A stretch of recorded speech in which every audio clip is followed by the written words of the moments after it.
Hello students, एक बार फिर से हमारी क्लास में आपका स्वागत है। लास्ट क्लास में हमने एम्पिरिकल फॉर्मूला और मॉलिक्यूलर फॉर्मूला के बारे में पढ़ा था। आज की क्लास में हम डेंसिटीज को कैसे इन्वॉल्व करता है मोल के अंदर उसके बारे में डिस्कस करेंगे। लेकिन उससे पहले हमें थोड़ा सा गैस के बारे में आइडिया होना चाहिए, क्योंकि उस एक इक्वेशन लिखूंगा बार बार, आपको भी लगेगा ये इक्वेशन कहाँ से आई है। वो इक्वेशन बेसिकली गैसियस स्टेट की है, जो कि हमारा आगे चैप्टर आएगा, उसके बारे में डिटेल में हम आगे गैसियस स्टेट के अंदर इसको पढ़ेंगे। बट उसके बारे में थोड़ा सा आइडिया हमें होना चाहिए। तो अभी का मैंने टॉपिक लिखा है case of ideal gas. So gas के केस में एक इक्वेशन आती है जिसको हम आइडियल गैस इक्वेशन बोलते हैं। That equation is PV is equal to NRT. ये हमारे पास एक इक्वेशन आई, PV is equal to nRT। इस इक्वेशन को बोलते हैं ideal gas equation. Ideal gas क्या होती है, वो उसके कुछ कैरेक्टरिस्टिक्स हैं जिसको तो हम गैसियस स्टेट के अंदर ही करेंगे। अभी उसको ज्यादा लंबा नहीं खींचेंगे, बस बेसिक हमें आइडिया होना चाहिए। अब यहाँ P क्या है? P है हमारे पास pressure of gas. So P is pressure of gas. T, capital T जो है दैट इज टेम्परेचर, जो कि केल्विन में होगा। V वॉल्यूम है गैस की, volume occupied by gas, volume of the gas. और R यहां पर है गैस कांस्टेंट, या यूनिवर्सल गैस कांस्टेंट बोलेंगे हम इसको, यूनिवर्सल गैस कांस्टेंट। ये कांस्टेंट वैल्यू होती है, इसकी जो वैल्यू आएगी यूजुअली, वैसे इसकी दो तीन वैल्यू हैं डिपेंडिंग अपॉन इसके यूनिट्स, बट एक ज्यादातर केसेस में जो वैल्यू यूज में आएगी उसके बारे में हम बोल सकते हैं, वो हो जाएगी 8.314 जूल पर केल्विन पर मोल, अगर हम SI सिस्टम को फॉलो करते हैं तो। अदरवाइज इसकी अदर वैल्यूज भी हैं। सो ये इक्वेशन है PV is equal to nRT। n यहाँ वही नंबर ऑफ मोल्स है, R की ये वैल्यू थी, n है number of moles of gas. अब देखो इस इक्वेशन का क्या यूज है। हम यहां कह सकते हैं कि number of moles is equal to given mass divided by molar mass. हमें पता है, इस वैल्यू को यहां पर हम रिप्लेस करें, नंबर ऑफ मोल्स की वैल्यू को इस इक्वेशन में पुट करें, तो हमारे पास क्या इक्वेशन बन जाएगी? PV is equal to W by M RT। ये इक्वेशन बन गई, PV is equal to W by M RT।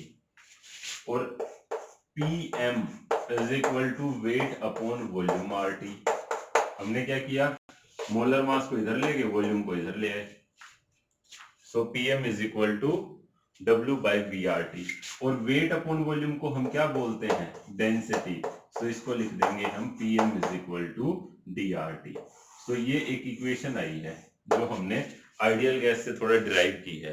D यहां पर क्या आया है, where D is density of gas, density of gas. और डेंसिटी कैसे आएगी गैस की यहां पर? That is weight by volume, D, because D is equal to W by V। Density क्या होती है? Wait upon volume. क्लियर है भाई? सो ये थोड़ा बेसिक था इसके रिगार्डिंग। अब इसी चीज को आगे थोड़ा कंटिन्यू करते हैं। ये इक्वेशन याद रखिए, इस इक्वेशन को मैं इक्वेशन नंबर 1 बोल देता हूं और इस इक्वेशन को इक्वेशन नंबर 2 कह देते हैं। ठीक है, नोट कीजिएगा आप इसको। सो यहां से क्या कह सकते हैं भाई, हम यहां से हम लोग कह सकते हैं कि density of the gas is equal to PM by RT। इस सेकेंड इक्वेशन से, ये हमने इक्वेशन नंबर 3 ले ली, इसको इक्वेशन नंबर हमने 1 दिया था, ये इक्वेशन नंबर 2, ये equation number 3। D is density of the gas. अब वापिस से देखिए कैसे आया। ये इक्वेशन है आइडियल गैस इक्वेशन। आई कैसे है, इसको गैसीय स्टेट में पढ़ेंगे। आइडियल गैस इक्वेशन क्या होती है, PV is equal to NRT, P pressure of the gas, V volume of gas, R gas constant, एक कांस्टेंट है, T temperature in Kelvin and N number of moles. Number of moles कैसे निकालते थे, given mass by molar mass, उस value को यहाँ put किया। यहाँ पुट करने के बाद PV is equal to weight by W by M R T हो गया। उसके बाद इनको वॉल्यूम इधर ले गए, मोलर मास इधर ले आए, इक्वेशन ये बन गई। वेट बाय वॉल्यूम को हम डेंसिटी बोलते हैं, सो ये डी कर दिया। So density of gas is equal to PM by RT. Main हमें ये इक्वेशन याद रखनी है, ये काफी यूज में आती है इक्वेशन, इस पे स्टार मार्क कर लीजिए आप लोग, ठीक है। अब फिर आगे कहते हैं for gaseous mixture, for gaseous mixture. Mixture के केस में क्या होगा, सिंपल, डेंसिटी क्या जाएगी, P molar mass of mixture. जो गैसियस मिक्सचर आया उस मिक्सचर का मोलर मास क्या होगा, कैसे निकालते हैं वो मैं अभी बताऊंगा। P M mixture divided bye RT, this will be the density of mixture of the gas. So gaseous mixture के लिए डेंसिटी क्या होगी, ये डेंसिटी मिक्सचर होगी, यहाँ मोलर मास मिक्सचर का आएगा। प्रेशर और टेम्परेचर तो फिर सेम ही कंडीशन पे होंगे, यहाँ कोई सेंस नहीं बनती। So P mixture, P M mixture upon RT, ये इक्वेशन हो जाएगी भाई। अब मोलर मास ऑफ मिक्सचर कैसे निकालते हैं वो मैं बताता हूं आपको, नोट कीजिए इसको। अब हम देखते हैं भाई एवरेज मोलिकुलर मास या मोलर मास कैसे निकलेगा गैस के केस में, गैसेस मिक्सचर के केस में। एवरेज मोलिकुलर मास माना मैंने यहाँ तीन तरीके गैस ली, ये एक डॉट से रिप्रेजेंट कर दिया, एक को क्रॉस से रिप्रेजेंट कर दिया और एक को ऐसे रिप्रेजेंट कर दिया। ये गैसेस मिक्सचर ले लिया हमने तीन गैस का। अब इसके इन तीनों गैसेस के इसके मोल माना N1 है, इसके मोल N2, इसके मोल N3, इसका molar mass M1 M2 M3। सो यहाँ पर अगर हम बात करें एवरेज मोलिकुलर मास कह लो या मोलर मास कह लो, क्या जाएगा, that will be equal to total mass of gas, total mass of mixture, gas mixture divided by total moles of gases. देखो एवरेज मोलर मास कैसे निकलेगा, जैसे हम मोल निकालते थे, मोल कैसे निकालते थे, गिवन मास बाय मोलर मास। अब मोलर मास मैंने इधर निकाल लिया है तो कैसे जाएगा, total mass upon total mole. Total mass कैसे आएगा, इसके मोल N1 थे, मोलर मास M1 था, तो इसका मास क्या जाएगा N1 M1। मोल को मोलर मास से मल्टीप्लाई कर दे तो मास आ जाएगा। पहली गैस का मास आया N1 M1, सेकंड का जाएगा N2 M2, थर्ड का क्या आएगा N3 M3 divided by total moles. Total moles क्या है, फर्स्ट गैस के हैं N1, सेकंड गैस के हैं N2 और थर्ड गैस के हैं N3। सो ऐसे हमारे पास भी एवरेज मोलर मास या एवरेज मोलिकुलर मास आ जाएगा गैसेस मिक्सचर का। सो N1 M1, यहां पर हमने तीन गैसेस ली हैं, अगर गैसेस दो होती तो ये क्या बन जाता N1 M1 plus N2 M2 bye N1 plus N2। चार गैसेस होती तो ये 4 तक एक्सटेंड हो जाएगा। सो एवरेज मोलर मास जब भी निकालेंगे हम, ये फॉर्मूला जाएगा N1 M1 plus N2 M2 plus N3 M3 divided by total mole N1 plus N2 plus N3। लिख लो यहाँ पर N1 क्या है, number of moles of gas 1, N2 number of moles of gas 2, N3 number of moles of gas 3, ऐसे हो जाएंगे। And M1 M2 M3 क्या है, M1 M2 M3 are their molecular mass, या मोलर मास निकाल रहे हैं तो ये मोलर मास बन जाएंगे। फर्क इस बात का होगा, मोलिकुलर मास के केस में वैल्यू तो सेम होगी, यूनिट वही जो हम बात करते आ रहे हैं। मोलिकुलर मास के केस में यूनिट mu हो जाएगी और मोलर मास के केस में यूनिट ग्राम होगी। So M1 M2 M3 are molar mass respectively. So ऐसे हो जाएगा भाई, नोट कीजिए। वापस से बताऊं फिर से, गैस मिक्सचर लिया, 3 गैसेस 1 2 3, एवरेज मोलर मास कैसे निकलेगा, total mass of gases mixture by total mole. Total mass कैसे निकलेगा, फर्स्ट का मास प्लस सेकंड का मास प्लस थर्ड का मास। फर्स्ट का मास कैसे निकलेगा, N1 M1, सेकंड का N2 M2, थर्ड का N3 M3, तीनों को ऐड किया, total mass divide by total mole. इससे आ जाएगा हमारे पास molar mass of gases mixture या average molar mass. Average molar mass आ गया तो डेंसिटी एवरेज वाला फॉर्मूला जो हमने पीछे बताया, PM/RT। एम एवरेज लगा लोगे तो डेंसिटी एवरेज आ जाएगी। क्लियर है? सो नोट कीजिए भाई।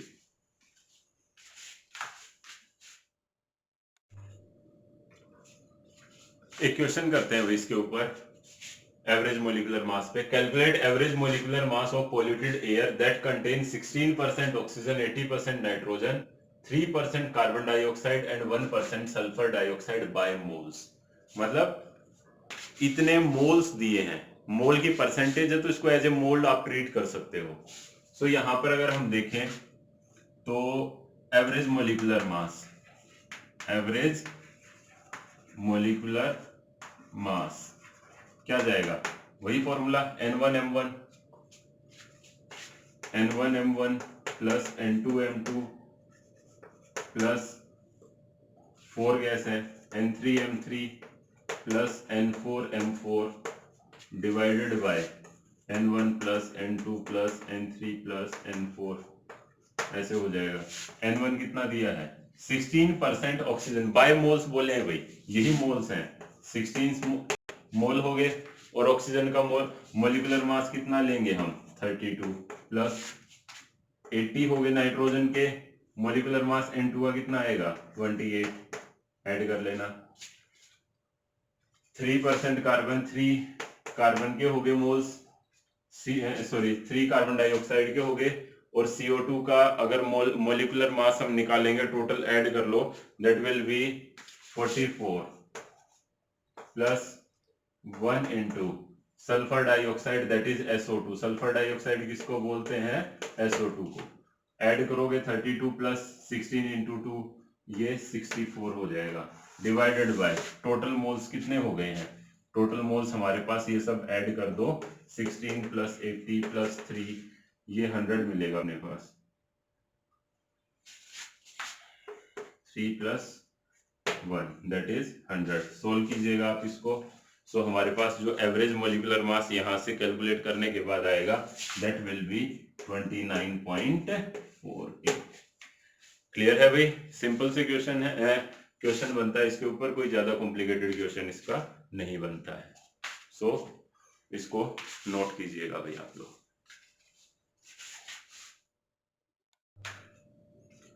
नेक्स्ट टॉपिक है भाई हमारा डेंसिटी, जो हमारा मेन टॉपिक था आज का। अगर बात करें डेंसिटी की, तो डेंसिटी दो तरीके की होगी, या तो हो सकती है absolute density. Absolute density, absolute density कैसे निकालते हो, जैसे आप नॉर्मल डेंसिटी निकालते हो, मास अपॉन वॉल्यूम या वेट अपॉन वॉल्यूम, मास अपॉन वॉल्यूम, ये हो जाएगी डेंसिटी। दूसरी होगी relative density, second is will be relative density. Relative density आप कैसे निकालते हो, जैसे हमने रिलेटिव एटॉमिक मास निकाला था, ऐसे ही रिलेटिव डेंसिटी निकलेगी। रिलेटिव एटॉमिक मास कैसे निकाला था, mass of one atom divide by mass of reference atom, एक एटम का। और रेफरेंस एटम हमने क्या लिया था, 1/12 ऑफ मास ऑफ कार्बन 12। यहां पर हम क्या लेंगे, डेंसिटी, रिलेटिव डेंसिटी कैसे होगी, density of a substance, simple सी बात है, density of a substance divided by density of reference substance, जो भी हम रेफरेंस लेंगे। सो रिलेटिव डेंसिटी कैसे निकलेगी, density of a substance divided by density of reference substance. Absolute density की कुछ ना कुछ यूनिट आएगी, जैसे ग्राम पर लीटर या फिर ग्राम पर ml, ऐसे कुछ भी आ जाएगी। यूनिट होगी, माना ग्राम पर लीटर लिख लिया माना मैंने, और ग्राम पर ml जैसे भी है। रिलेटिव डेंसिटी जो होगी, ऊपर भी डेंसिटी नीचे भी डेंसिटी। ऊपर वाले की यूनिट होगी ग्राम पर लीटर, तो नीचे वाले की भी यूनिट यही होगी ग्राम पर लीटर या ग्राम पर ml, ऐसे कह सकते हैं। सो हम क्या कहेंगे, ये ऊपर और नीचे एक दूसरे से यूनिट कट जाएगी, तो ये फाइनली क्या आ जाएगी, यूनिटलेस। जैसे एटॉमिक मास की कुछ ना कुछ यूनिट होती थी, लेकिन रिलेटिव एटॉमिक मास बना था, तो ऐसे केस में क्या हुआ था, उसकी यूनिट हट गई थी। सेम यहां पर केस होगा। सो एब्सोल्यूट डेंसिटी क्या आएगी, simple, mass of the substance divided by volume of the substance. Relative density कैसे आएगी, density of the substance divided by density of the reference substance. अब इनको हम दो केसेस में करते हैं। केस 1 लेते हैं फॉर सॉलिड और लिक्विड। सॉलिड, लिक्विड, गैस के लिए अलग से केस करेंगे। तो सॉलिड और लिक्विड में वही दो केस। फर्स्ट पार्ट आता है absolute density. Absolute density, absolute density क्या जाएगी, that is weight mass upon volume. Simple, mass upon volume या वेट अपॉन वॉल्यूम जो भी आप कहेंगे, वो हमारे पास एब्सोल्यूट डेंसिटी आ जाएगी सेम। सेकंड आएगी यहां पर रिलेटिव डेंसिटी। रिलेटिव डेंसिटी यहां जो होती है that is known as specific gravity. Specific gravity. So specific gravity एक तरीके की रिलेटिव डेंसिटी है, लेकिन यहां पर रेफरेंस हम फिक्स कर देते हैं। रेफरेंस किसको फिक्स करते हैं हम, वाटर की density at 4 degree Celsius. So क्या बन जाएगी specific gravity, density of substance divided by density of water at 4 degree Celsius. At 4 degree Celsius. Clear है भाई, मतलब रिलेटिव डेंसिटी को यहां पर एक अलग से टर्म बोल दिया गया है, that is known as specific gravity. Specific gravity क्या है, density of substance divided by density of water. मतलब रेफरेंस सब्सटेंस वाटर लिया है, वाटर की डेंसिटी को हमने रेफरेंस लिया है एट 4 डिग्री सेल्सियस, जिसकी वैल्यू कितनी होती है 1 ग्राम पर ml। सो यहां पर क्या निकाल सकते हैं, density of water at 4 degree Celsius, but density of water क्या होगी, इट इज इक्वल टू 1 ग्राम पर ml। 1 ग्राम पर ml।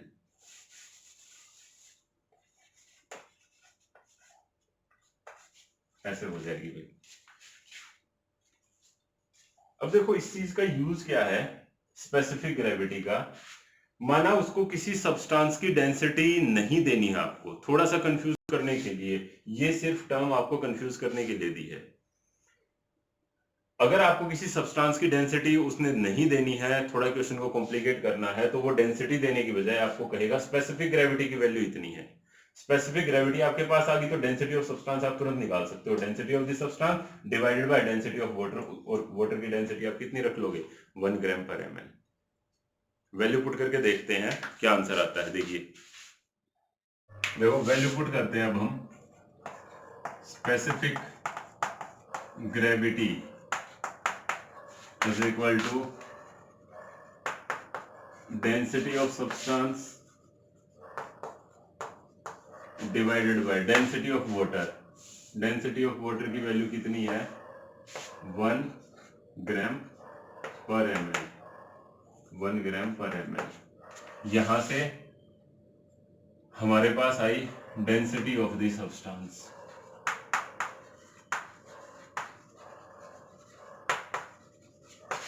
That is equal to, ये यहां मल्टीप्लाई हो गया तो ये क्या हो जाएगी specific gravity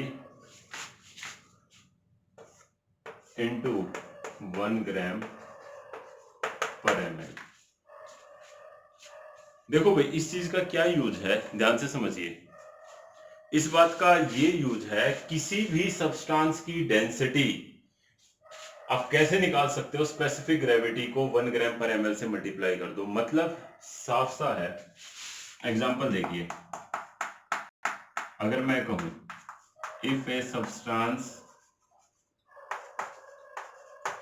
x has specific gravity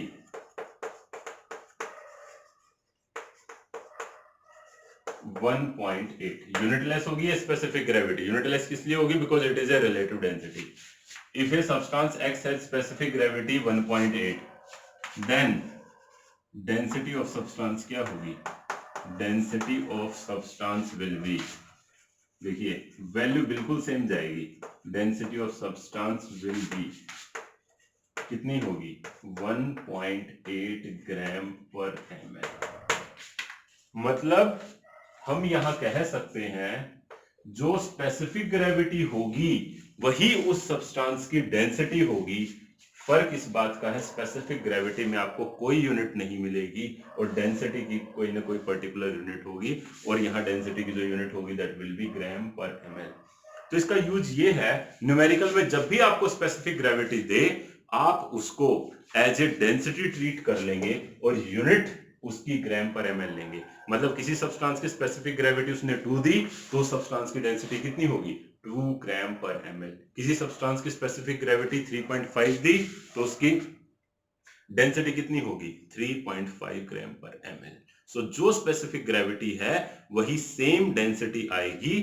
फर्क इस बात का होगा, डेंसिटी की यूनिट क्या हो जाएगी? ग्राम पर ml। यही इसका यूज है, यही इसका यूज है स्पेसिफिक ग्रेविटी का, जस्ट न्यूमेरिकल को कॉम्प्लिकेट करने के लिए कि आप लोग कंफ्यूज हो जाओगे क्या स्पेसिफिक ग्रेविटी है और वहीं आप गिव अप कर दो। तो याद रखना, जो स्पेसिफिक ग्रेविटी है दैट विल बी, उसी से हम डेंसिटी निकालेंगे। फर्क इस बात का होगा, उसकी यूनिट डेंसिटी की ग्राम पर ml आ जाएगी और स्पेसिफिक ग्रेविटी यूनिटलेस होगी because specific gravity is a relative density. So note कीजिएगा इसको। अभी हमने किया था भाई सॉलिड और लिक्विड के लिए, अब हम डिस्कस करते हैं गैस के लिए डेंसिटी कैसे निकालते हैं, absolute density and relative density. So absolute density जो जाएगी, एब्सोल्यूट डेंसिटी वो क्या आएगी? Absolute density that is equal to mass of gas upon volume of gas. Mass of gas upon volume of gas, या फिर आप कह दो, कई बार कह देते हैं, और molar mass of gas upon molar volume, ये कह सकते हैं भाई। जो एब्सोल्यूट डेंसिटी हमारे पास आएगी that will be mass upon volume और molar mass upon molar volume. वैसे निकाले कैसे था? अभी हमने निकाला था पीछे, density of the gas is equal to pm by RT। जो पीछे रिलेशन हमने आइडियल गैस से निकाल ली थी, ये हो जाएगी density, that will be the absolute density. एक चीज और देखो, यहां पर गैस के केस में डेंसिटी टेम्परेचर और प्रेशर के ऊपर डिपेंड करती है। गैस की डेंसिटी टेम्परेचर और प्रेशर चेंज होने के साथ साथ तुरंत चेंज हो जाएगी। सो यहां एक बात ये भी लिखिए, for gases density is dependent on temperature and pressure।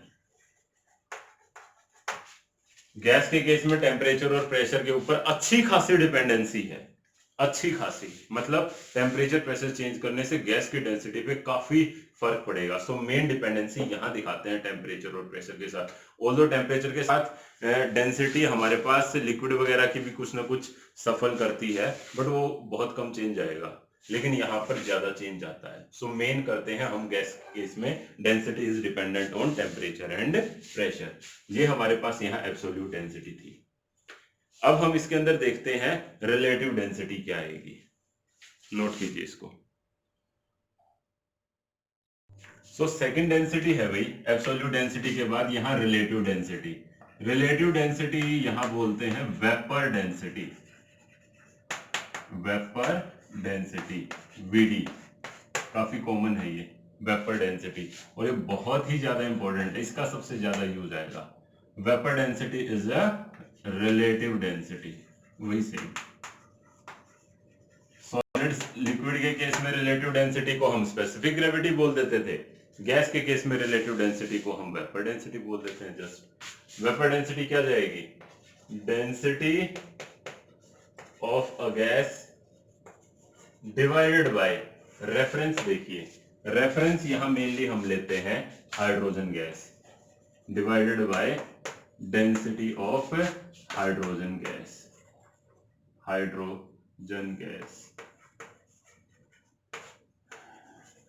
और ये जो मेजरमेंट होनी चाहिए ये at same temperature and pressure होना चाहिए, at same temperature and pressure. So देखिए भाई ये गैस की डेंसिटी आपने जिस टेम्परेचर और प्रेशर पे मेजर की है उसी टेम्परेचर और प्रेशर पे हाइड्रोजन गैस की डेंसिटी आपको मेजर करनी पड़ेगी, बिकॉज अभी मैंने बताया था डेंसिटी गैस के केस में अच्छी खासी चेंज हो जाती है टेम्परेचर और प्रेशर चेंज होने पे। सो वापिस से देखिए ये गैस के केस में रिलेटिव डेंसिटी को वेपर डेंसिटी बोलते हैं। सो वेपर डेंसिटी क्या है, density of a gas divided by density of the hydrogen gas. इसकी क्या यूनिट होगी, ये भी यूनिटलेस होगी because it is a vapour, it is a relative density. अब देखो इसकी वैल्यू कैसे निकालेंगे वेपर डेंसिटी की, it is unitless. Vapour density हमारे पास आ जाएगी, this implies that vapour density is equal to, density of gas कैसे निकालेंगे, अभी मैंने बताया था पीएम अपॉन आरटी से डेंसिटी निकालते हैं। हाइड्रोजन गैस की भी कैसे निकालेंगे, P molar mass of hydrogen divided by RT, molecular mass कह लो। अब देखो मैंने कहा था टेम्परेचर और प्रेशर सेम है, तो टेम्परेचर और प्रेशर सेम है तो इस वैल्यू को आप कट कर दो। सो यहां से क्या आ जाएगा हमारे पास, vapour density is equal to molar mass of the gas divided by molar mass of hydrogen gas, या मॉलिक्यूलर मास बोल लो। ये किसके इक्वल जाएगा, M gas divided by hydrogen के केस में मॉलिक्यूलर मास या मोलर मास कितना होगा, वहां पर वैल्यू चली जाएगी 2। सो वेपर डेंसिटी की क्या रिलेशन गई ये हमें याद होना चाहिए, vapour density is equal to molar mass of a gas divided by 2। अगर कभी भी आपको गैस का मोलर मास पता है तो आप उसको 2 से डिवाइड कर दो, वेपर डेंसिटी आएगी। मैक्सिमम केसेस में आपको वेपर डेंसिटी देता है और वहां गैस मेंशन नहीं करता है, बिकॉज गैस नहीं मेंशन करेगा, उसकी वेपर डेंसिटी दे दी, उसको 2 से मल्टीप्लाई कर दो, molar mass of the gas आ जाएगा। एम गैस क्या है यहाँ पर, मोलिकुलर मास कह दो या मोलर मास कह दो, दैट इज मोलर मास और मोलिकुलर मास ऑफ गैस। तो ये सबसे ज्यादा इंपॉर्टेंट टर्म है भाई, इसके ऊपर स्टार मार्क कर लीजिएगा। सो वापस से देखिए रिलेटिव डेंसिटी दो तरीके की गई, एब्सोल्यूट डेंसिटी तो सिंपल है मास upon volume, relative density unitless होगी। सॉलिड लिक्विड के केस में उसका नाम दे देते हैं स्पेसिफिक ग्रेविटी, और जो वैल्यू स्पेसिफिक ग्रेविटी की है वही सेम उस सब्सटेंस की डेंसिटी होगी। फर्क इस बात का है उस डेंसिटी की यूनिट क्या होगी, ग्राम पर ml। गैस के केस में रिलेटिव डेंसिटी होती है वेपर डेंसिटी, और वेपर डेंसिटी किसके इक्वल होती है, molar mass of the gas divided by 2। Clear है भाई ये, सो नोट कीजिएगा इसको।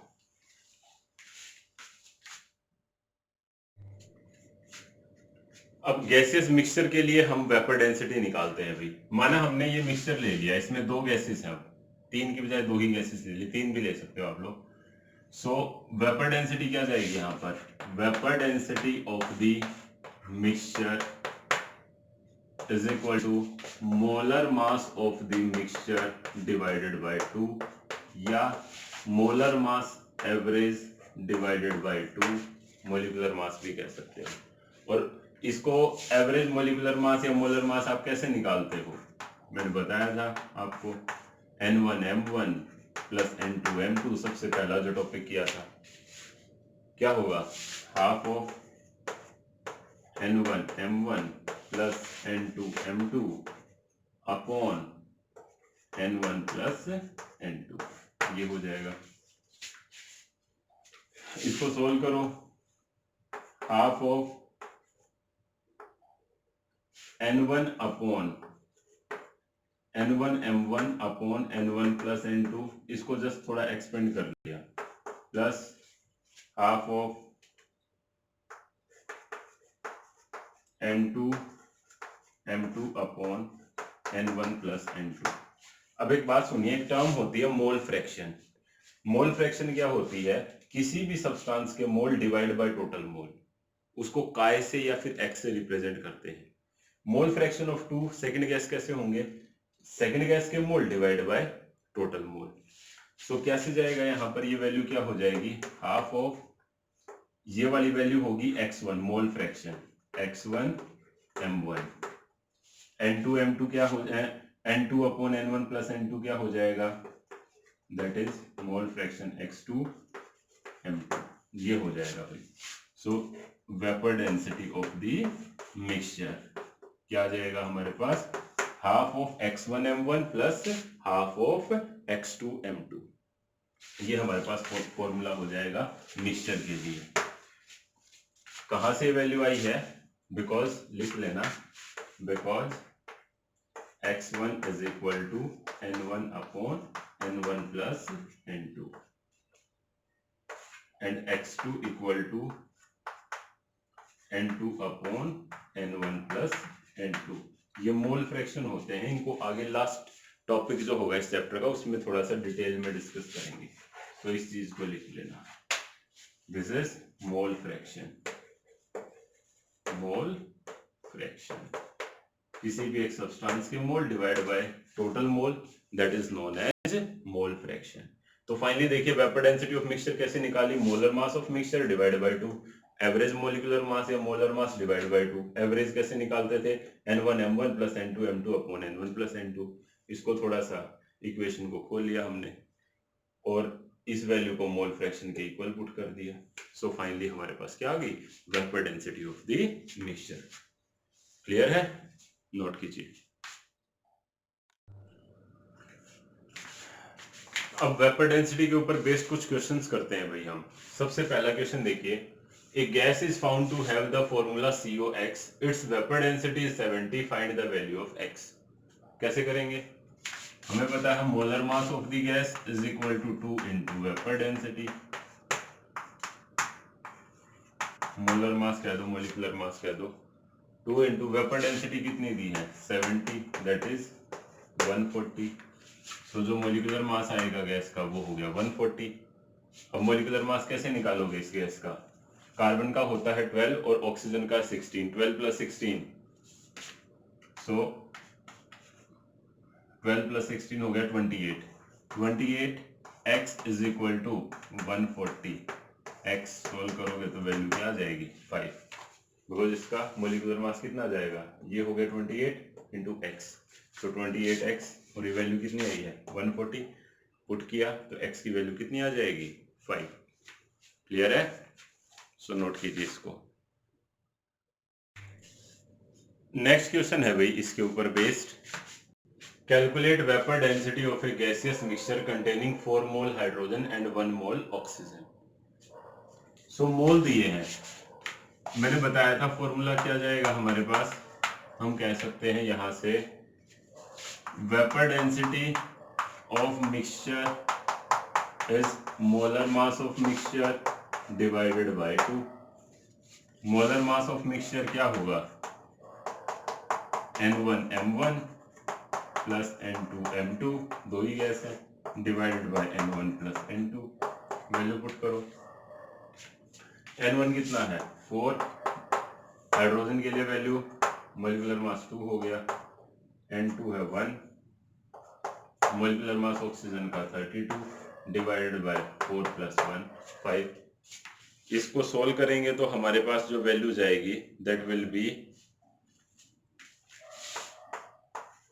8। So molar mass of mixture कितना आ गया है हमारे पास 8, बिकॉज 32 + 8 कितना हो गया है, 32 + 8 हो गया 40 divide by 5 that will B 8। So vapour density क्या हो जाएगी 8 divided by 2, molar mass divide by 2 that will B 4। Simple है, जस्ट फॉर्मूला अपने को याद होना चाहिए, क्वेश्चन आसान ही होगा। सो इसको नोट कीजिए भाई।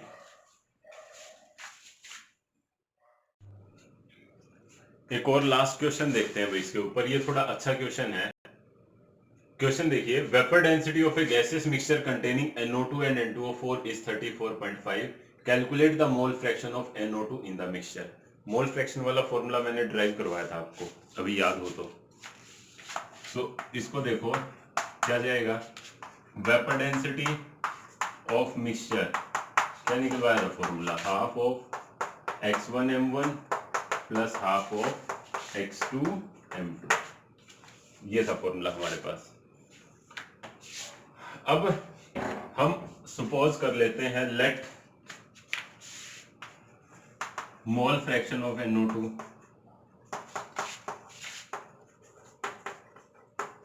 ये ले लिए हमने x।